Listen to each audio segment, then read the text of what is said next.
తెలంగాణలో బీఆర్ఎస్ పని అయిపోయింది. బీజేపీకి ఓటు అడిగే హక్కు కూడా లేదంటున్నారు మంత్రి ఉత్తమ్ కుమార్ రెడ్డి. ఆ రెండు పార్టీలకి ఓటుతో బుద్ధి చెప్పాలన్నారు. దేశంలో ప్రజాస్వామ్యం ప్రమాదంలో పడిందంటూ ఉత్తమ్ చేసిన వ్యాఖ్యలు ఇప్పుడు చర్చనీయాంశంగా మారాయి.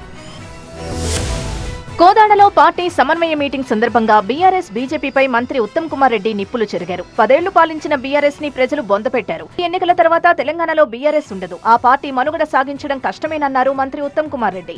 ఒకవేళ ఎంపీ ఎన్నికల్లో ఎవరైనా బీఆర్ఎస్ కి ఓటేస్తే ఆ ఓటు వృధానే అవుతుందన్నారు.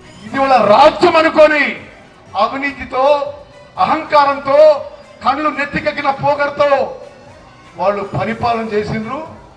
100 రోజుల్లో 10 ఏళ్లు పరిపాలన చేసిన వాళ్ళు 100 రోజుల్లో ప్రజలు పొందబెట్టిండ్రు.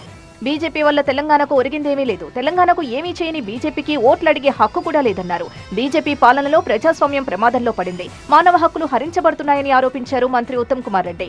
బీజేపీ దేశానికి తెలంగాణకి ఏమీ చేయకపోగా దేశంలో ప్రజాస్వామ్యానికి ప్రమాదం కలిగించే పరిస్థితి తీసుకొచ్చింది.